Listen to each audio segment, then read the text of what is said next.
this charming man? I know. What is your name? My name's Tomi. Yep, this is all for sound check purposes Okay, and I'm getting for the that. meeting record. So, yeah, your name's Tomi. And when did you? What years did you attend the alternative, nightclub? Or Straight after high school. Pretty much 81 from that point. And which venues did you like to go to? Well, you'd go to the Grand, and the Grand would have bands downstairs in the basement, and they'd sometimes have another band in the middle, which was always good. You could wander up and through. Back then, I remember these sort of like mini families, I guess, or smaller tribes of different people that used to collect. So people would congregate on the stairs, and that would be their sort of territory, or around the pool table, and that would be the same people over and over again. So it was kind of like anthropological thing. And I was very much an observer of this, and I would watch it, weigh it in, but being friendly with everyone, and not having sort of not taking sides with that sort of thing. The Grand was like that. Then you had Uptown Circus, which was a little different because it had, initially when it first opened, there were 2 rooms. You'd go up the stairs, long stairs. I remember it was, if you're too drunk, you wouldn't make it. So it was a way of stopping really drunk people from getting there. And then there was another back area. It was massive. It had been empty and left almost derelict. And it was Jerry. What was his name? Yeah, Jerry. Jim and Jerry. Jerry, half beard. Had the look of having half a beard, which was a remarkable comment on fashion. I don't think it ever really took off though. The whole half a beard thing is kind of like a bit half-assed if you ask me. But anyway, it worked for him for that because you knew, he's a guy with a half beard. So how did you find out about all this? I helped set up the Uptown Circus. Oh, right. Because Jerry said, I don't know how to do a PA, I don't know lights, I don't know anything. And I said, I'd been in some bands around and interested in the arts and that sort of thing, with the connections at the uni and the TAFE and that sort of thing. And he didn't know how to set it up, so I set up the PA for the first night, the DJ box, then I set up the other room at the back, which was all black plastic and a strobe light. It was fantastic. It was just black and strobe. What was the actual building? I can't remember. Well, it's gone now. It was demolished. What was it originally? Was it That was an RSL. It was the RSL. Yeah, it was I think the Newcastle RSL. Yeah. On name of the street, you remember? Perkins Street, that's it? Yeah. Well remembered. And so what did you have in common with all the people that you'd hang out with? Nothing. Absolutely nothing. Nothing. I do what I liked when I wanted to. It was a fun time. It was, because it was always summer. It was summer for me. I used to go surfing, and most of the people who went to the alternative venues didn't. So I had a group of friends that was, I'd be out on the point on the big days when the surf was surfed, and then I'd have a tan from here up and from there down. Tried to stay out of the sun as much as possible back then. So what did your surfing buddies and people who didn't work hard, did they make anything of it? Did you share? Did they look at you? I was never bothered. I was only ever bothered on the streets of Newcastle late at night, when you'd make the move from the east end of town, from the Grand down towards Piper's, which was the gay nightclub in the west, and then there was the Ambassador, which was also another stop, and then there was the Jolly Roger, and each of those were various stages of desperation because they would the Piper's stayed open late, all 3 stayed open till late, so you had a choice, and if things weren't going well, you'd try your luck somewhere else. So what was a memorable gig a whole lot. It was not a blur. It was like you could. No one really cared about owning a house. No one really cared about savings. The only thing that really mattered, and I think collectively, was the fact that you needed to get out at some point and travel. And that was on most people's minds. Now that might have been going to Melbourne or Sydney and taking, but for many Newcastle people and many who've come back to stay here, they went overseas to England, to Europe, to the States, and then they came back. And then they brought what they'd learnt back with them, and that's why I guess Newcastle is how it kind of is now with the next generations of the youth coming through. You see the influences of their parents, but even more so the fashion choices that their children are making, thinking it's completely independent, actually mimicking much of what was happening in the 80s, like tartan pants for the docks and all of those sort of that look, which was very much the grand look. The blast furnace was very much gel, lots of gel, and rolled up sleeves, really high for the men.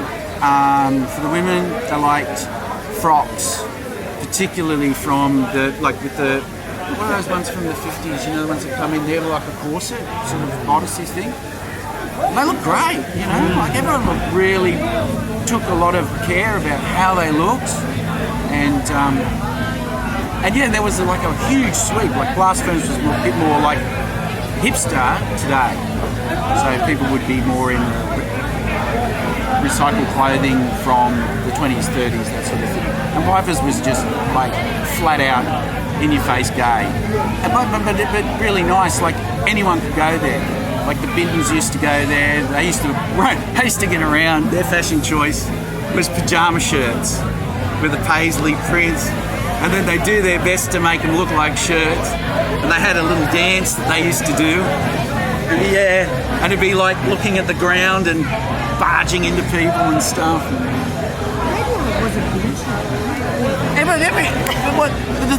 That's it. Like it could be anyone. You didn't have to be anyone. Yeah, you didn't have to fit in anywhere. You could like hang out with some people for a couple of days even, and then move on to someone else, and no one thought any less or more of you. The only thing that mattered was were you a dick or not. If you're an idiot, no, they don't want to know you. Fair enough too. So what's like coming to today's reunion? Like what are you making? I'm struggling to make names with faces, to be honest. Yeah. Really, some people I can spot, like you I saw. You I've never met before. You I know your face, but it could be the eyewear that's throwing you. Because I've never had eyewear. yeah, well, most of us didn't. I can't see without it anymore. Well, I can't read anything. Yeah. So it's like been, largely a positive thing, sort of. And how do you look back on? This is my friend's birthday party I'm here at. Like Paul Lowe, I know, and Ian, who's become one of my bestest friends. Like, we might actually be. Well, my wife's here. I can't really go into too much detail about my relationship with Ian. Right. But no, he's. No, we've gotten closer with just because we have shared interests, and it just happened. They're whispering to each other they thought we were. Is there anything you'd like to say about keeping that alive? The speculation. That's the key to being androgynous. Androgyny. Gender and sexuality can be fluid. A couple of layers of spack filler. Take out the So pop is there marks. anything else you'd like to say about that pocket of time in Newcastle's social... Look, what was most exciting about that time was the prospect of a new song coming out. From the 80s till the 2000s, or actually even to the present day, there's been new music happening.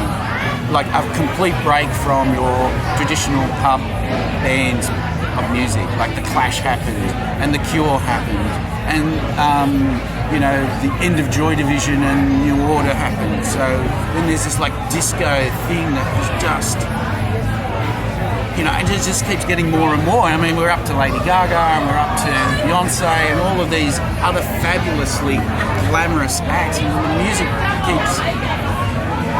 And back then you used to wait for the record to be released, and you would go to someone's house to hear the 45 of the song because it just came out.